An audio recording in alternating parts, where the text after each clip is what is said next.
Gente, aqui é a Renata do Vamos Juntas de novo. E hoje eu vim trazer um vídeo pra vocês. Aqui eu deixei uma pergunta nas redes sociais, que são essas daqui que estão aparecendo. Eu deixei uma pergunta lá a respeito de filhos, a respeito de criação, a respeito de vida de mãe, a respeito de tudo conectado a filhos, porque eu sempre recebo um e-mail aqui, uma pergunta ali, então eu resolvi fazer isso para poder tirar as dúvidas das meninas nesse vídeo. Esse vídeo vai ser dividido em algumas partes, eu ainda não sei quantas, porque é um assunto muito extenso, mas eu não sei ainda em quantos vídeos vão estar. Então fica ligadinha porque pode ter uma sequência, né, desses vídeos sobre esse tema, filhos, né, vida de mãe. Então hoje vai ser o nosso primeiro. Já vai deixando o seu curtir, tô aqui ó, me esforçando pra vídeo todos os dias. Vocês não sabem a loucura que tá a minha vida, mas a gente vai conseguir ir até o final, com fé em Deus. Então vamos lá. Primeiro eu vou às perguntas do Instagram. Se você não viu, eu tenho outros vídeos sobre algumas coisas sobre criação, então você pode dar uma olhadinha no canal que você vai encontrar. A primeira pergunta, eu vou tentar responder todas as perguntas, tá? Se eu ver que é conectado, então eu já pulo, mas eu não tive como ler as perguntas antes, eu estou lendo junto com vocês, então eu vou estar respondendo o que for perguntado aqui. A Luana Pires, um beijo, Lu, foi a primeira que deixou a mensagem no Instagram. Ela falou assim: como fazer com que eles obedeçam sem ficar brigando o tempo todo? Essa questão de obediência é bem interessante. Desde que eu fiquei grávida da minha filha, né, da minha primeira filha, eu lia bastante sobre essa questão de maternidade, sobre ser mãe, sobre vida de mãe, porque eu acho que a leitura faz você a alargar a sua visão sobre um tema que é novo pra você. Eu não sabia, na verdade, o que era ser mãe. Na verdade, cada dia eu aprendo a ser mãe, mas eu sabia que uma coisa eu queria filhos obedientes. Então, eu li bastante alguns livros, se vocês quiserem, deixem embaixo, eu posso comentar sobre os livros que eu li na gestação, só que eu não tenho como falar pra vocês agora, os livros estão numa caixa, como vocês sabem, eu mudei, ainda tem um monte de coisa nas caixas e tal, mas eu posso mostrar pra vocês os livros. Mas eu lembro de uma parte de um livro, que eu também não sei mais qual dos livros, porque eu lia muito, que falava sobre você já mostrar autoridade pro seu filho desde baby, desde pequenininho mesmo. Então, quando a Lu pergunta pra mim como fazer com que eles obedeçam sem ficar brigando o tempo todo, eu tenho uma coisa na minha mente, eu e meu esposo, nós acreditamos nisso, assim, firmemente, que você tem que mostrar quem é autoridade na casa desde muito cedo. Quem é que manda naquele território. Isso é muito importante. Eu falo isso porque quando você delimita o espaço daquela criança, do seu filho, você também tá, em contrapartida, você tá trabalhando junto com o seu espaço. Então uma coisa que eu sempre procurei definir, nesse caso aqui, obedeçam sem ficar brigando o tempo todo, é definir e mostrar pra criança quem manda ali. Sabe? Tipo, isso é muito importante. Eu falo isso por causa dos meus filhos. Criança, gente, criança é uma bênção. Criança, assim, é a coisa melhor que existe no mundo. Mas criança também dá muito trabalho. E criança é esperto. Criança desde pequenininho, desde baby, ela já tenta, né, ganhar você quando ela percebe que é choro, quando ela percebe que é, tipo, quando ela percebe que através do choro ela vai conseguir o que ela quer e tal. Então, essa questão de obediência, eu acredito que desde muito pequeno ela já tem que estar muito concretizada na mente e na cabeça da criança. Uma coisa que eu sempre explico para os meus filhos, por mais... Não é que a gente gosta de dizer não é que a gente é ruim, que a gente quer fazer com que ele não tenha aquilo, é porque a gente ama. Então é importante os filhos entenderem o papel de cada um no lar, o papel deles no lar, e a obediência vem através do amor, porque eles entendem que a correção e que o que a gente quer é o melhor para eles. Então assim, gente, só abrindo um parêntese aqui, isso é o que eu vivo, ok? Ter uma família, ter um filho é uma coisa muito perigosa até de lidar, porque cada um faz de um jeito, cada um trabalha de uma forma. Só que eu vou expor pra vocês a forma que eu e meu esposo pensamos a respeito de criação, a respeito dessa vida de filhos, de mãe, desse tipo de papel. Então, quando eu e ele descobrimos que nós estávamos grávidos e tal, que iríamos ter filhos, era uma coisa que a gente queria filhos obedientes. Eu não tenho filhos robôs, eu tenho filhos, graças a Deus, que me questionam, tipo, a minha autoridade naquela hora, que pergunta, mas por que não? Isso é bom também. Faz parte do crescimento da criança. Então, por mais que eu quero filhos obedientes, eu não quero filhos robôs. Eu quero filhos que saibam dizer não. E que desafiem também. Me desafie no sentido assim, mamãe, ok, você falou pra não fazer, mas por que eu não posso fazer? Eu quero fazer. Por que eu quero filhos assim? Porque quando chegar lá fora, quando chegar lá no mundo, eu quero que eles questionem sim o que os amiguinhos falam com eles. Eu quero que eles, tipo assim, parem e reflitam no sim ou no não que eles recebem lá fora ou que eles vão dar lá fora. Então, eu acredito, Lô, e todas as meninas que estão me assistindo, que a obediência, sem ficar gritando, é você mostrar quem é a autoridade. E uma coisa que eu e meu marido tinha e tem até hoje, bem definido, é o trabalhar juntos, eu e ele. Por exemplo, eu sou muito mais fechada com questão de telefone, de iPad, de TV, do que meu marido. Só que quando eu falo não, né, se eu já falei não primeiro, o meu marido não passa em cima da minha autoridade. As crianças tentam. Papai, eu posso? E às vezes ele fala sim, pode, porque ele não sabe que eu falei não. E aí as crianças, porque criança é esperta, aí eu percebo, eu falo, baby, eu já tinha falado que não. E ele vai lá e fala, você ouviu da sua mãe, você não tem que me impedir de novo. Então, assim, tem que ter muito cuidado com esse negócio de um fala uma coisa, o outro fala outra coisa. E já aconteceu também do papai deixar eles brincarem e eu não sabia. E eu falei, desliga aí, você vai fazer outra coisa, não sei o que, não sei o que, não sei o que, aquela coisa de mãe. E eles falam, mas o papai deixou. E aí eu vou e falo, baby, você deixou eles brincar? Deixei. Pronto. Eu não passo por cima. Por exemplo, se naquela hora eu vejo que não era a hora, longe das crianças, eu falo, meu amor, por favor, não deixe eles brincarem tal hora, porque isso atrapalha isso e tal. E explico. Então é um trabalho conjunto. A obediência, ela vem através do amor. Então, assim, pra não ficar gritando, como você falou, tem um vídeo aqui sobre como manter a calma, né? Como eu mantenho a calma. No início era mais complicado pra mim, só que quando você começa a delimitar os espaços, ó, aqui eu não posso ir porque eu sei que a mamãe vai ficar brava, ó, aqui isso. Então, você poupa muito mais tempo e a sua sanidade também, entendeu? Então é importante, delimitação de espaço. Ei, não fala assim comigo não. Isso tem aqui, sabe? Ei, me respeita. Sabe, é importante a criança entender que ele precisa respeitar os pais e precisa fazer o que os pais estão pedindo. Mesmo que às vezes eles não entendam, mas, como eu falei anteriormente, é importante que a criança questione e você explique, filho, às vezes você tem uma explicação, às vezes, vó, eu não quero que você faça isso, por isso, isso e isso. Mas às vezes você não tem explicação. E uma vez a minha filha questionou. Quando ela me pediu pra fazer uma coisa, eu falei não. E ela falou assim, mamãe, por que não?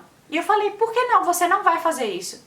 E ela falou pra mim assim, porque não é resposta. Por que eu não posso fazer isso? Eu falei, aí eu abaixei e falei com ela, filha, às vezes a mamãe não vai ter resposta pra dar pra você. Agora a resposta é não. Você não vai pra esse lugar, você não vai, eu não lembro o que foi, você não vai fazer isso, e agora a resposta é não. Então, às vezes, a criança tem que entender que você tem um porquê e você não tem um porquê. Às vezes é um sentido, alguma coisa que você tá achando que pode acontecer, que a criança não vai ter explicação. Mas é importante, gente, é muito importante elas entenderem que isso é baseado no amor, entendeu? É porque eu amo que eu quero obediência. Você tá entendendo? Então, é mais ou menos por aí, Lô. A Solange, beijo só, falou assim, o que fazer para não brigar o tempo todo e como é o comportamento deles na igreja? Tem uma dica que eu vou dar pra vocês que eu uso nos meus filhos até hoje. A minha filha tá com 7 anos, quase 8, e meu filho tá com 5 anos. O que é isso? Tipo, Quando eu percebi que eu precisava ficar repetindo, não faz isso. Ou então, pega o negócio e traz pra mamãe. Aí não. Ou qualquer tipo de obediência, até hoje tem isso aqui em casa. Ou então eu chamo pra escovar os dentes. Pronto, vamos pegar uma coisa mais atual. Chamo pra escovar os dentes. Vamos escovar os dentes. Aí fica enrolando. Gente, vamos escovar os dentes. Aí fica enrolando. Eu só faço assim. 1, 2. Gente, no 2. Parece que foi dada largada aqui em casa. É assim, ó. Só vê neguinho correndo. Você só vê neguinho correndo. Mamãe, tô aqui. Por quê? Já tem muito tempo que eu não corrijo eles. Eu tenho meu método de correção. Que, tipo assim, eu posso falar um dia pra vocês, mas eu espero que vocês respeitem que é o meu método, entendeu? Cada um tem o seu método. Mas desde pequeno eu faço isso. Então, quando eu era pequenininho, por exemplo, 1, 2, 3... Então tinha uma consequência quando chegava no 3, mas tinha que ter uma consequência. O que eu vejo muito, eu vejo isso no playground, no mall, no shopping, olha, eu não vou falar outra vez. Olha, eu vou falar só mais uma vez. E a criança faz, gente, olha, sabe quando eu falo pra vocês assim, quando eu falei no outro vídeo pra vocês sobre calma, eu não tenho paciência com isso, eu não tenho. Eu falo uma, falo 2. Na 3 eu já conto, sabe? E é muito engraçado, porque eu falo com meus filhos direto, eu falo assim, mamãe é brava, né? E eles falam, não. Eu falo, gente, eu me acho tão brava. Mas é assim, mas você vai aprendendo, né? O primeiro filho você sempre exige mais, aí o segundo, tipo, você já tá mais equilibrada. Mas, então assim, esse negócio de o que fazer pra não brigar o tempo todo é conectado com o primeiro, é delimitar o espaço, a criança saber quem é a autoridade e você não mudar a sua palavra, né? Tipo assim, faz clean up. Aí eu falo, aí eu volto, não fez clean up. Guys, a mamãe já falou pra vocês fazerem clean up, eu não vou falar outra vez. Aí eu já começo a perceber o movimento. Aí daqui a pouco já parou. 1, 2, 5 minutos, tá tudo pronto. Eu nem sei mais o que eu faria hoje, porque eles já estão maiorzinhos, eu nem sei mais qual seria a consequência, sabe, deles não fazerem desse 1, 2, 3. Mas com certeza teria uma. Com certeza terá uma, se for necessário. Mas é assim. Como é o comportamento deles na igreja? Pois é, como eu falei, meus filhos não são robôs, meus filhos são crianças normais.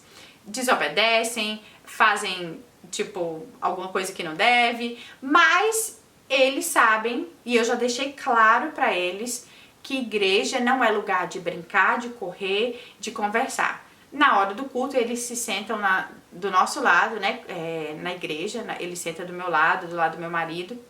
Então, não tem esse negócio, vou sentar com a coleguinha pra ficar lá conversando, e eu é que vou controlar eles. Então, às vezes eles estão sentados, eles começam a conversar na hora do culto, eles sempre levam a Bíblia deles, então às vezes quando tá meio cansativo e tal, eles estão lendo a Bíblia e se começa a cochichar, a conversar ou vem alguns amiguinhos e sentam perto, eu controlo. Silêncio. E quando era pequeno, até eles aprenderem, eu levava no banheiro. Então até hoje eles têm isso. Se eu tiver que falar mais uma vez com você, você vai pro banheiro. E lá no banheiro eu corrigia da forma que eu achava que se enquadrava naquele momento. Ou conversando, sempre agachada, sempre olhando no olho deles. Até hoje eu faço isso. Minha filha já é maiorzinha, eu não preciso mais me agachar, mas eu me curvo até hoje e converso olhando no olho. E sempre falo isso com eles, quando eu tô corrigindo, que eles começam a olhar pro lado, olhar pro outro, olha pra mim, olha no meu olho que eu estou falando com você. Isso é muito importante, essa linguagem visual.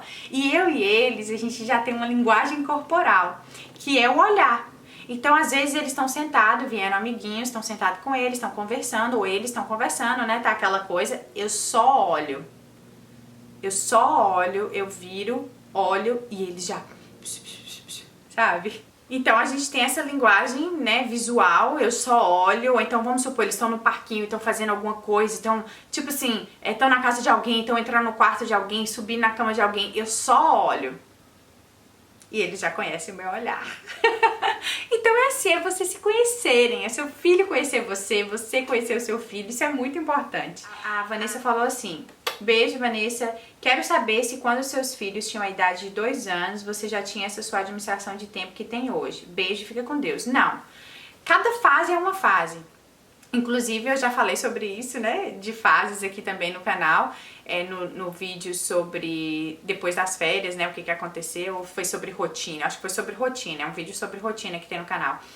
Cada fase é uma fase. Eu tive uma fase de quando as crianças eram babies, eu tive a fase de quando eles eram toddlers, já começavam aí, tipo, eu levo os meus filhos na biblioteca desde muito cedo, então eles já tinham assim, tal dia tem tal coisa, então uma começou...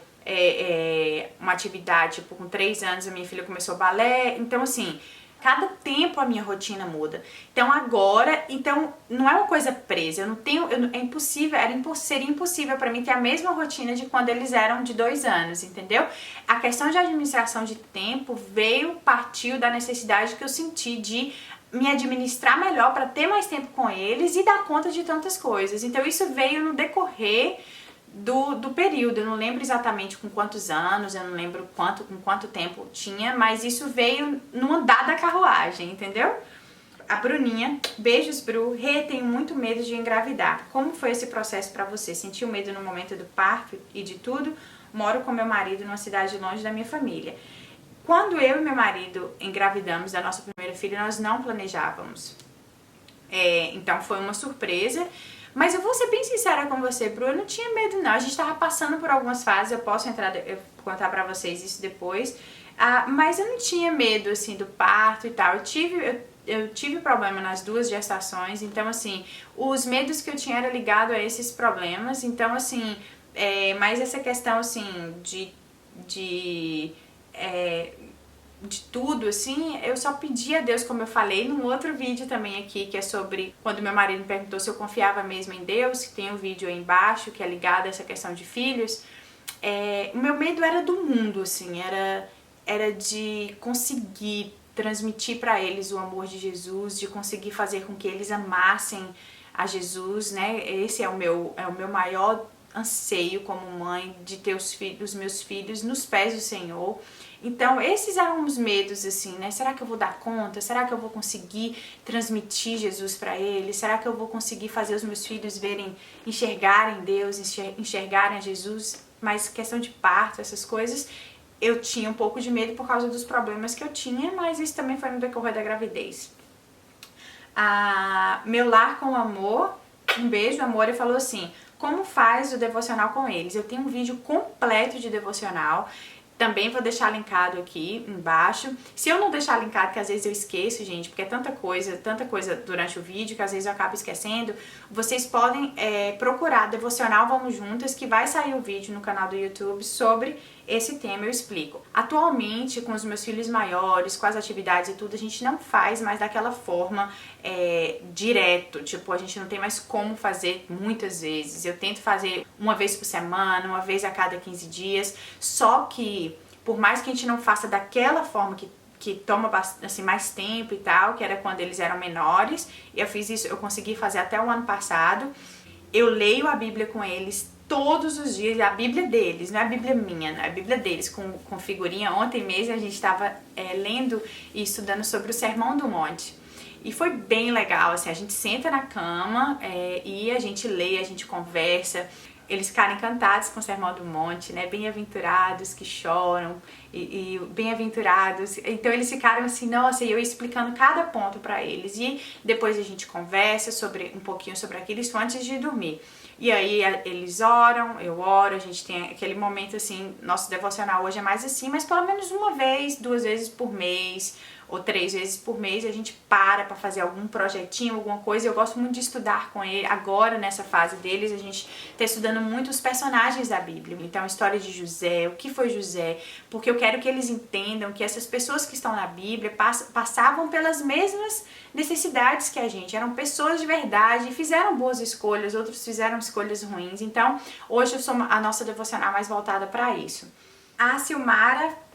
Beijo, Silmara falou assim: minha pergunta é a respeito de brigas entre irmãos. Tenho 2 meninas de 2 e 5 anos. Algumas vezes elas brigam, entre aspas. Qual a melhor maneira de corrigi-las?